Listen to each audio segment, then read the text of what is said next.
Bapak Ibu Saudara-saudari yang dikasihi Tuhan Yesus Kristus, kembali kita bertemu dalam acara ibadah pagi sebelum memulai aktivitas kita pada hari ini, Sabtu 24 April 2021. Sebelum kita memasuki ibadah kita, marilah kita bersaat teduh untuk sejenak.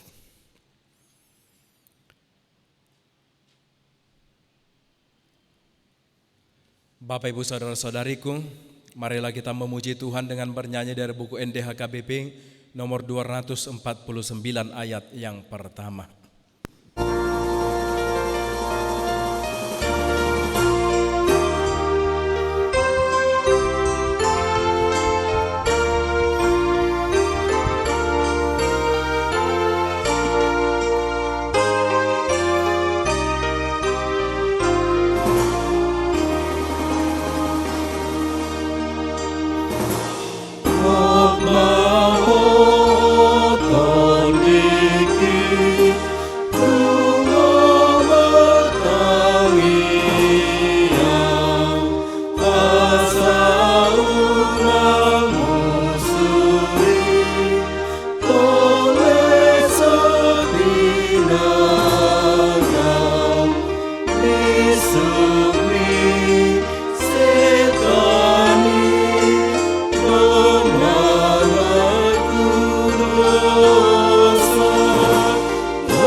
Damai sejahtera dari Allah Bapa, itulah kiranya yang memelihara hati dan pikiran saudara-saudari sekalian di dalam Kristus Yesus Tuhan kita.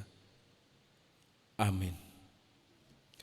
Saudara-saudariku yang dikasihi Tuhan Yesus Kristus, nas renungan kita untuk pagi hari ini terambil dari kitab Mazmur pasal 118 ayat yang ke-17. Mazmur pasal 118 ayat yang ke-17. Saya akan bacakan kepada kita, mari kita ikuti di dalam hati kita masing-masing. Aku tidak akan mati tetapi hidup, dan aku akan menceritakan perbuatan-perbuatan Tuhan. Aku tidak akan mati tetapi hidup, dan aku akan menceritakan perbuatan-perbuatan Tuhan. Bapak Ibu Saudara-saudariku, di dalam hidup ini kita tidak terlepas dari orang-orang yang mengasihi kita, bahkan juga dari orang-orang yang memusuhi kita. Namun hal yang perlu kita ingat adalah hal sebagai berikut. Hal terbaik yang harus saudara lakukan ketika musuh datang seperti banjir yang melanda adalah mulai bersyukur kepada Tuhan. Mengapa? Karena Dia baik dan belas kasihannya kekal untuk selama-lamanya. Dan itu yang akan menjaga kita dari setiap pengaruh-pengaruh musuh kita. Dan dalam nas ini saudara-saudari, ada 4 hal yang kita inginkan, yang kita harapkan, yang dapat kita lihat ketika musuh menyerang di dalam hidup kita. Yang pertama sekali adalah janganlah jatuh, namun tetaplah berdiri. Saudara-saudariku, hal yang terbaik yang dapat saudara lakukan untuk menghadapi serangan musuh adalah dengan memanggil atau berseru kepada Tuhan. Saya tidak tahu apakah saudara pernah merasakan seperti ada jebakan atau jerat di sekitar saudara di dalam kehidupan saudara sehari-hari yang membuat saudara tiba-tiba dilanda oleh ketakutan. Namun saya juga pernah merasakan hal demikian saudara-saudariku. Nah, di dalam nas ini dikatakan, ditempatkan artinya menunjukkan kepada kita ditempatkan di tempat yang luas ketika kita berada di dalam suatu persoalan atau masalah yang besar. Ditempatkan di tempat yang luas berarti dilepaskan dari bahaya, dilepaskan dari kecemasan, dilepaskan dari segala keinginan yang tidak baik dan kesusahan. Saudara-saudariku, kalimat ini juga disampaikan atau diartikan sebagai tempat yang besar yang memberikan kenyamanan dan kedamaian bagi kita. Dan hal yang pertama yang ingin diserukan kepada kita melalui nas ini adalah biarlah Tuhan sendiri yang membuat kita berdiri di tempat yang luas, di tempat yang nyaman itu. Dia akan menyelamatkan saudara, Dia akan menyelamatkan kita ketika kita memanggil dan berseru atas namanya. Yang kedua, janganlah takut, namun berserulah kepadanya. Kita harus ingat saudara-saudariku, ketika kita jatuh, janganlah kita membiarkan hidup kita jatuh, namun tetaplah berdiri. Biarlah Tuhan yang menempatkan kita di tempat yang terbaik, dan biarlah Tuhan sendiri yang menyelamatkan kita dengan tangannya. Jangan takut, namun berserulah kepada Tuhan. Saat musuh menyerang, berserulah di dalam nama Tuhan, panggillah dan serukanlah namanya, maka kita akan beroleh keselamatan. Yang ketiga, janganlah takut, namun tetaplah fokus. Saudara-saudariku, hal yang mudah dilakukan saat kita diserang musuh adalah dengan fokus pada musuh yang ternyata bukan satu-satunya sumber yang kita miliki. Namun di dalam nas ini yang diserukan kepada kita, bukan kepada sumber dari masalah itu yang harus kita fokuskan, namun kita harus fokus kepada orang yang memiliki kita, kepada sesuatu yang memiliki kita, yakni Tuhan itu sendiri. Alihkanlah fokus kita, alihkanlah fokus saudara dari musuh kepada juru selamat. Seperti yang dikatakan oleh Mazmur 118 ayat 6, Tuhan di pihakku, aku tidak akan takut. Apakah yang dapat dilakukan manusia terhadap aku? Hal yang keempat yang disampaikan kepada kita saudara-saudariku, janganlah resah, namun bersaksilah. Ketika saudara gelisah, ketika saudara gagal dan takut serta jatuh, kembalilah kepada firman. Dan kita tidak akan pernah menghadapi hal-hal yang sulit ketika kita kembali di dalam pengajaran dan tuntunan firman yang daripada Tuhan. Namun ada pertanyaan yang lahir dalam hati kita saudara-saudari. Kita akan katakan, bagaimana kita dapat memahami firman sementara kita tidak pernah sekolah akan firman Tuhan, sementara kita tidak pernah diberikan pengajaran yang dalam tentang firman Tuhan. Dalam hal ini saudara-saudariku, saya ingin memberitahukan kepada kita semua bahwa jika saya bercermin dari kehidupan saya pribadi, saya tidak tahu kemana harus melangkah tepatnya. Jika saya mengalami sesuatu dalam kehidupan saya tidak tahu kemana harus pergi untuk mengambil atau mencari suatu pengaduan. Namun yang saya tahu dengan jelas adalah saya hanya membutuhkan Tuhan dan saya hanya memerlukan tuntunan dari pengajaran firman-Nya.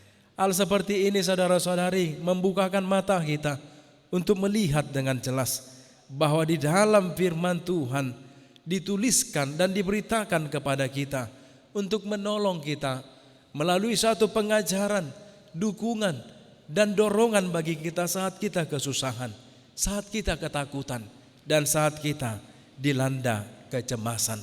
Saudara-saudariku, ketika saudara dikelilingi oleh musuh, maka percayalah bahwa Tuhan akan mengarahkan pandangannya kepada saudara sendiri. Maka tetaplah fokus terhadap Tuhan.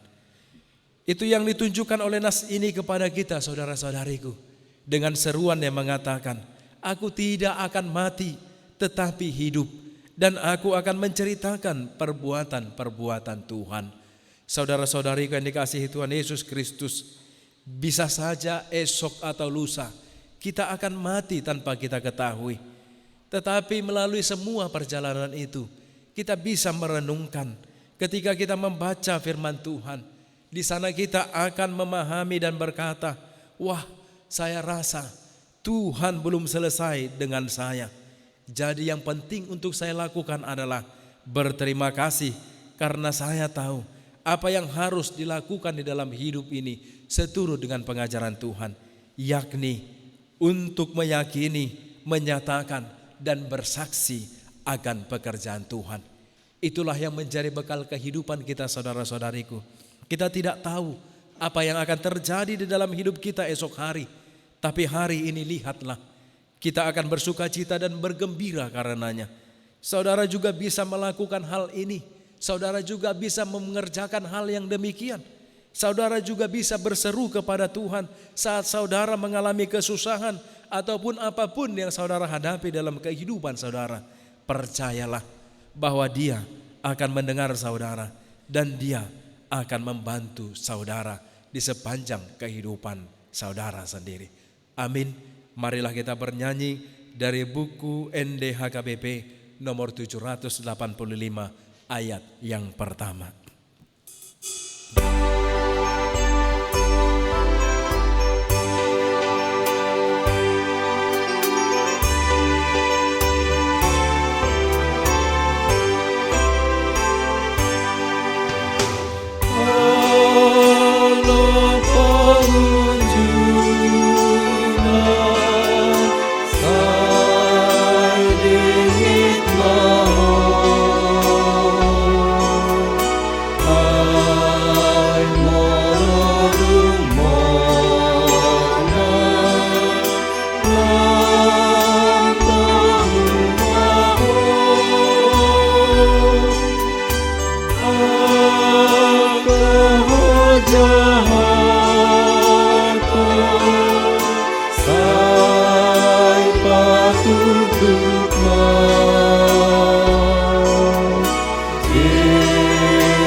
Marilah kita berdoa.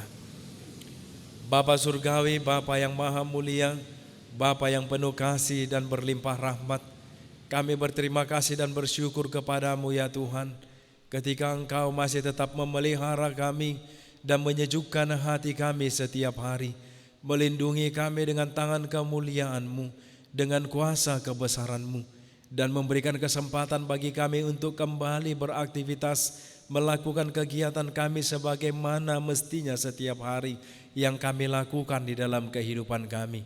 Dan kami bersyukur ya Bapa, semuanya ini tidak terlepas daripada pertolongan tangan-Mu, tangan-Mu yang penuh dengan segala kasih dan kemuliaan, yang telah memelihara kami, yang telah melindungi kegiatan aktivitas yang kami kerjakan, yang telah menjaga nyawa dan menjaga tubuh jiwa raga kami. Dan itu semuanya Tuhan yang kami syukurkan kepadamu, sehingga kami selalu mengeluhkan dan memuji nama-Mu hari ini dan sampai selama-lamanya. Berkatilah kami ya Tuhan, jauhkan dari segala mara bahaya, sertailah kami dalam segala pekerjaan kami dan rencana kami. Berikanlah kami rezeki yang berlimpah-limpah melalui apapun yang kami kerjakan setiap hari. Berikanlah kepada kami kasih sayang yang penuh dengan segala pertolongan yang besar yang daripada Tuhan, agar kami juga dapat menyayangi orang-orang di sekeliling kami. Terima kasih Allah, kami telah memberikan hidup kami ke dalam tangan-Mu. Biarlah kiranya Roh-Mu yang selalu memelihara kami di sepanjang perjalanan langkah kami. Terpujilah nama-Mu ya Tuhan Allah kami yang di surga, yang Maha Pemurah dan Maha Pengasih. Dan kiranya Engkau yang mengampuni kami dari segala dosa dan pelanggaran kami, karena anak-Mu, Tuhan Yesus Kristus Tuhan kami. Amin. Anugerah dari Tuhan kita Yesus Kristus, kasih setia dari Allah Bapa, dan persekutuan Roh Kudus kiranya memelihara dan memberkati kamu sekalian hari ini dan sampai selama-lamanya. Amin. Shalom, selamat melanjutkan aktivitas. Tuhan memberkati.